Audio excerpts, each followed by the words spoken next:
نظر آتا ہے کہ قیامت کے دن ابن آدم کا قدم میدان حشر میں اپنی جگہ سے ہٹ نہ سکیں گے جب تک ان سے 5 چیزوں کے بارے میں سوال نہ کر لیا جائے اور وہ ان سوال کے جواب نہ دے دے، اور وہ ان سوالوں کا جواب نہ دے دے عن عمرہ فیما افنا، اس کی عمر کے بارے میں کہ جو عمر اللہ تبارک و تعالیٰ نے دی ہے اس کو کہاں پر خرچ کیا، اور اس کی جوانی کے بارے میں۔ جوانی اللہ تبارک و تعالیٰ کی بڑی نعمت ہے۔ انسان جب جوان ہوتا ہے اس کے لیے بہت سارے کام آسان ہو جاتے ہیں، بہت ساری عبادتیں آسان ہو جاتی ہیں۔ تو جوانی کے بارے میں سوال ہوگا کہ اس جوانی کو کہاں پر خرچ کیا، کہاں گوایا۔ اچھا، جوانی کے بعد 2 ہی چیز ہے، یا تو بڑھاپا ہے یا موت ہے۔ جوانی کے بعد کوئی آدمی دوبارہ بچہ بنے گا کیا؟ نہیں۔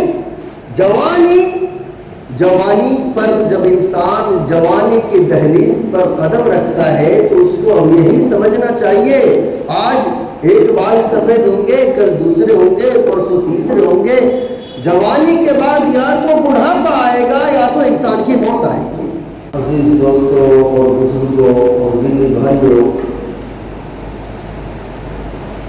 اللہ رب العزت کا احسان ہے، اس کا فضل ہے کہ اس نے ہم سب کو آج کے اس عبادت کے دن میں مسجد میں آنے کی توفیق دی۔ اللہ تبارک و تعالی ہم سب کے یہاں جمع ہونے کو قبول فرمائے۔ ایک مرتبہ سب حضرات درود شریف پڑھ لیں۔ اللہم صلی علی محمد وعلی آل محمد کما صلیت علی ابراہیم وعلی آل ابراہیم انک حمید مجید۔ اللهم بارك على محمد وعلى آل محمد كما باركت على إبراهيم وعلى آل إبراهيم إنك حميد مجيد۔ حضرات، ذی الحجہ کا مہینہ چل رہا ہے اور آج چاند کی 25 تاریخ ہے۔ 5 دن کے بعد محرم الحرام کا مہینہ شروع ہوگا۔ محرم الحرام کی پہلی تاریخ کو خلیفہ دوم حضرت عمر فاروق رضی اللہ تعالی عنہ کی شہادت کا واقعہ انشاءاللہ پیش کیا جائے گا۔ پھر اس کے بعد 10 محرم الحرام کو سیدنا امام حسین رضی اللہ تعالیٰ عنہ کی شہادت کا واقعہ پیش کیا جائے گا۔ تو یہ برابر قربانی کا سلسلہ چلتا جا رہا ہے، لیکن اس کے بیچ میں ایک اہم موضوع کی طرف میں آپ سب کی رسائی کرنا چاہتا ہوں۔ آج 25 تاریخ ہے۔ آج کے 4 یا 5 دن کے بعد جب محرم الحرام کا مہینہ شروع ہوگا تو ہجری کیلنڈر کے اعتبار سے پورے 1 سال کا تبادلہ ہوگا۔ آج بچہ، جوان، بوڑھے حضرات، مرد، عورت، سب کو عیسوی کیلنڈر کے بارے میں یعنی انگریزی کیلنڈر کے بارے میں سب کچھ پتہ ہے۔ مہینے کتنے ہیں، کون سے مہینے کے بعد کون سا مہینہ آتا ہے، لیکن یہ بڑے افسوس کی بات ہے کہ جو ہمارا ہجری کیلنڈر ہے، جو اسلامی کیلنڈر جسے کہا جاتا ہے، اس کے بارے میں مسلمانوں کو کچھ علم ہی نہیں۔ بڑے افسوس کی بات ہے۔ حالانکہ ہر مذہب نے اپنے جو پرانی چیزیں ہیں اس کو یاد رکھا ہے، تو ہمارا بھی یہ فرض بنتا ہے نا، فرض بنتا ہے کہ ہم اس پر غور و فکر کریں کہ جو اسلامی سال شروع ہوگا وہ کون سے مہینے سے شروع ہوتا ہے، یا آیا وہ کون سا سال چل رہا ہے۔ ابھی میں اگر کسی سے پوچھ لوں، سوال کر لوں، تو اکثر لوگ یہ بتانے پر قادر نہیں ہیں کہ ابھی یہ کون سا سن چل رہا ہے، ہجری کیلنڈر کے اعتبار سے۔ حالانکہ مسلمانوں کا تو یہ بہت اہم مسئلہ تھا۔ حضرت مولانا اشرف علی تھانوی رحمۃ اللہ علیہ فرماتے ہیں اپنی تحریر میں کہ اگر پوری دنیا کے لوگ اسلامی کیلنڈر کو بھلا دیں، کسی کو یاد نہ رہے، تو پھر سارے کے سارے مسلمان گنہگار ہوں گے۔ یعنی یہ فرض علی الکفایہ ہے۔ ہاں اگر کسی کو یاد ہے یا 100 میں سے 10 لوگوں کو یاد ہے تو پھر گنہگار تو نہیں ہوں گے، لیکن یہ تقاضا تو ہے نا کہ ہر آدمی اس کو یاد رکھے۔ مثال کے طور پر آج 25 ذی الحجہ 1447 ہے۔ جب محرم الحرام کی پہلی تاریخ آئے گی تو پہلی تاریخ اور 1448 ہو جائے گا۔ کیا پتہ چلا؟ ہجری نام سے کیوں دیا گیا؟ نبی کریم صلی اللہ علیہ وسلم نے جس تاریخ کو مکہ المکرمہ سے ہجرت کی، مدینہ منورہ پہنچے، تو آج اس کے کتنے ہو گئے؟ 1447 سال ہو چکے ہیں ہجرت کے۔ یہ اصل ہمیں یاد رکھنا ہے۔ اور جب سال بدلتا ہے تو پھر اگلا کیلنڈر ہمارے سامنے آ جاتا ہے۔ لیکن آج حالات کیا ہیں؟ آج ایسا ہو گیا، زمانہ اتنی تیزی کے ساتھ چل رہا ہے، وقت اتنی تیزی کے ساتھ چل رہا ہے، یہ قیامت کی علامتوں میں سے۔ آپ دیکھیے، ایسا لگ رہا تھا ابھی رمضان المبارک کا مہینہ گزرا، ابھی کچھ دن پہلے حاجی لوگ حج کرنے کے لیے گئے تھے، ایک دم سے بقرعید، عید الاضحیٰ جسے ہم کہتے ہیں، وہ دن بھی آ گیا، لوگوں نے قربانی بھی کر لی۔ اب کچھ ہی دنوں میں محرم الحرام کی 10 تاریخ بھی آ جائے گی۔ تو وقت کا تیزی سے گزرنا یہ قیامت کی علامتوں میں سے بھی ہے۔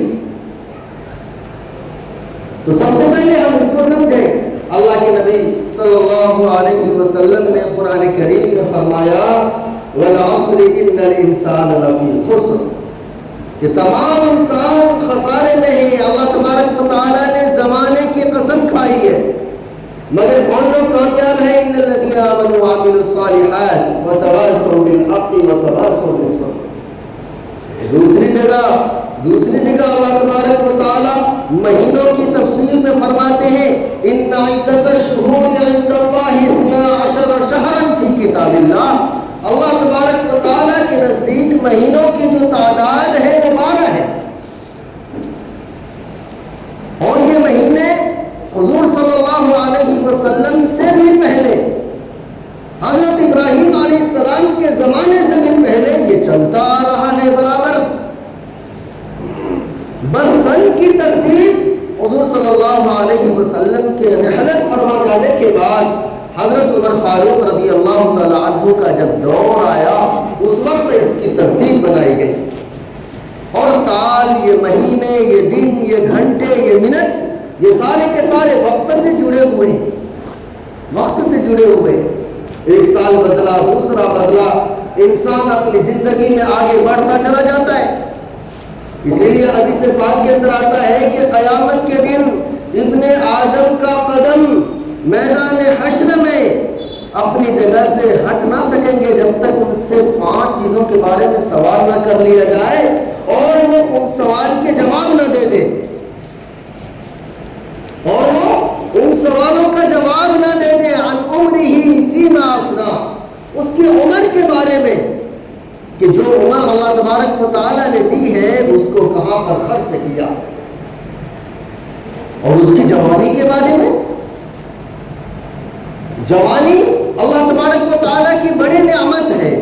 انسان جب جوان ہوتا ہے اس کے لیے بہت سارے کام آسان ہو جاتے ہیں، بہت ساری عبادتیں آسان ہو جاتی ہیں۔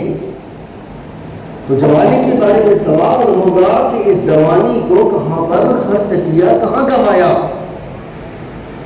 اچھا جوانی کے بعد دو ہی چیز ہے، یا تو بڑھاپا ہے یا موت ہے۔ جوانی کے بعد کوئی آدمی دوبارہ بچہ بنے گا کیا؟ نہیں۔ جوانی پر جب انسان جوانی کی دہلیز پر قدم رکھتا ہے تو اس کو ہم یہی سمجھنا چاہیے، آج ایک بال سفید ہوں گے، کل دوسرے ہوں گے، پرسوں تیسرے ہوں گے۔ جوانی کے بعد یا تو بڑھاپا آئے گا یا تو انسان کی موت آئے گی، ان دو باتوں میں سے ایک بات ہے۔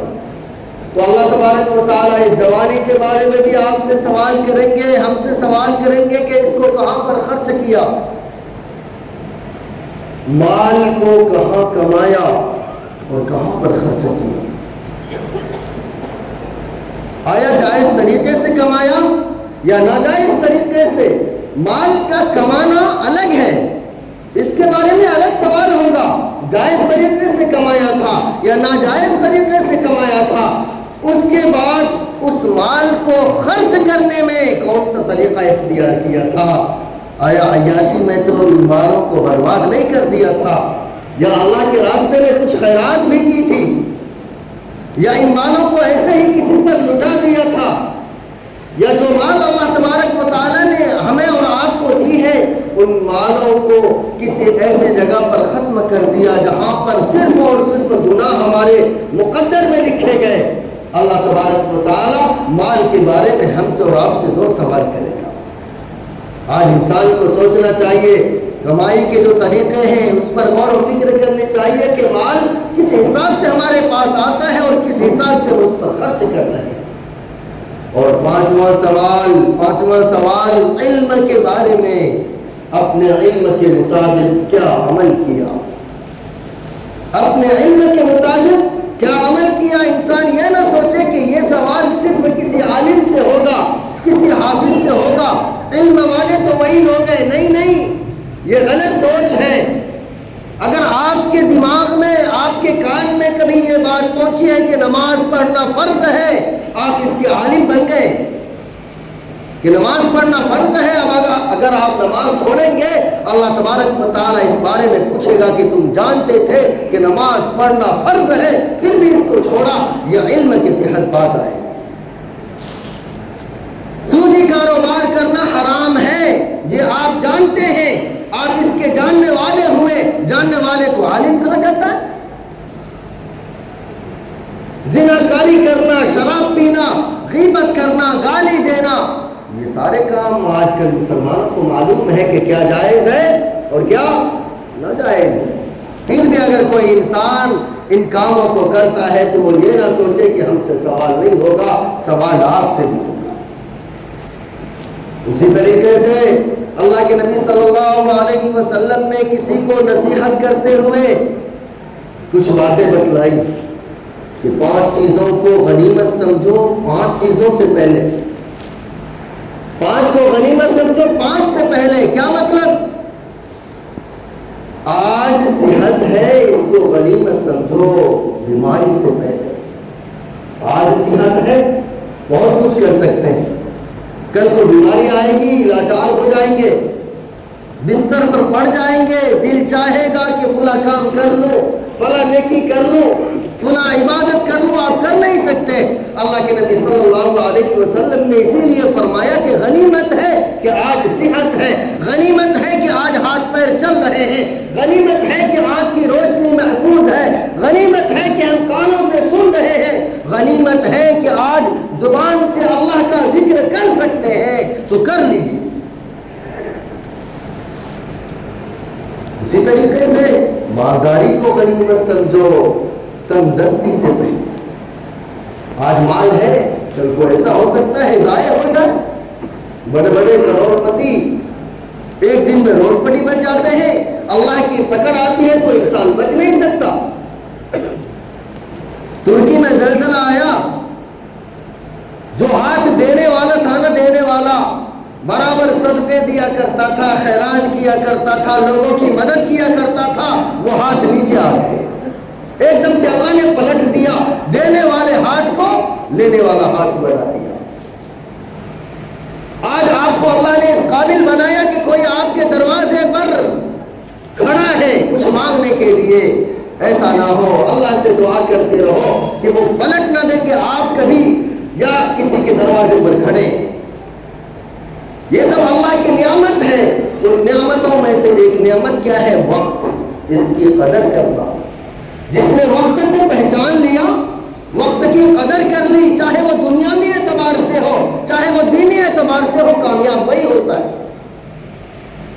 دنیاوی اعتبار سے بھی کامیابی کے لیے شرط کیا ہے؟ انسان نیند کو نہ دیکھے، انسان سکون کو نہ دیکھے، کبھی ادھر بھاگ رہا ہے کبھی ادھر بھاگ رہا ہے، وہی انسان تو کامیاب ہوگا. یا ایسا ہو سکتا ہے کہیں پر لیٹ گیا، موبائل پر ویڈیوز دیکھے جا رہے ہیں، شارٹس دیکھے جا رہے ہیں، اسکرول کیا جا رہا ہے، وہ انسان کامیاب ہو سکتا ہے؟ نہیں. اسی طریقے سے دینی مسئلے میں انسان کامیاب وہی ہوگا جو عبادت کرے گا. صرف سوچنے سے کہ آج فلاں کام کر لوں گا، فلاں نیکی کر لوں گا. اللہ تبارک و تعالیٰ نے بہت پہلے قرآن کریم میں کہہ دیا اولم نعمرکم ما یتذکر فیہ من تذکر وجاءکم النذیر. کہ اللہ تبارک و تعالیٰ نے تمہیں اتنی عمر نہیں دی تھی کہ نیکی کرنا چاہتا، نصیحت حاصل کرنا چاہتا تو کر لیتا، لیکن اس کو ٹلاتا رہا. اسی لیے اللہ کے نبی صلی اللہ علیہ وسلم نے فرمایا نعمتان مغبون فیہما کثیر من الناس. دو نعمتیں ایسی ہیں جن کے بارے میں انسان دھوکے میں پڑا ہوا ہے، الصحت والفراغ. ایک صحت کی نعمت اور ایک فرصت کی نعمت. صحت ہے تو کچھ نہیں کر رہے، جب یہی صحت دھوکہ دے دے تو انسان پھر سوچتا رہ جاتا ہے، وہ کچھ کر نہیں پاتا. اسی طریقے سے فرصت کی نعمت ہے. آج آپ فری ہیں، کچھ کرنا چاہے کر لیں، کل کو ایسا ہوگا، ایسا مشغول ہو جائیں گے، سوچتے رہ جائیں گے، لیکن وہ کام آپ کر نہیں سکتے. تو میں بتلا رہا تھا کہ وقت کا عدلنا اور بدلنا یہ تاریخ کا عدلنا اور بدلنا ہے، اور تاریخ کے عدلنے بدلنے سے سال کا عدلنا بدلنا ہے. تو ہجری کیلنڈر بہت اہمیت کا حامل ہے. ہمارے بہت سارے مسئلے اسی سے جڑے ہوئے ہیں نا. بھائی رمضان المبارک کا مہینہ آتا ہے تو ہم روزہ رکھتے ہیں، ذوالحجہ کا مہینہ آتا ہے تو لوگ حج کرنے جاتے ہیں، عید الاضحیٰ کی قربانی کرتے ہیں. 10 محرم الحرام کی تاریخ آتی ہے تو شہادت حسین رضی اللہ تعالی عنہ کا دن آتا ہے. شعبان المعظم کی 14 تاریخ آتی ہے تو ہم شب برات مناتے ہیں. تو کیا پتا چلا؟ اسلامی کیلنڈر مسلمانوں کو یاد ہونا چاہیے. مگر افسوس آج ہمارے اسکولوں میں ہمارے بچوں کو جو سکھایا جاتا ہے ہم اسی پر بس کر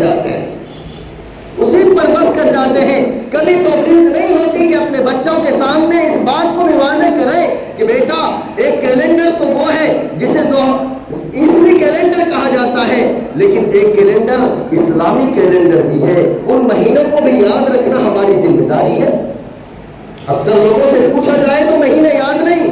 رمضان المبارک اس لیے یاد ہے کہ روزہ رکھنا ہے.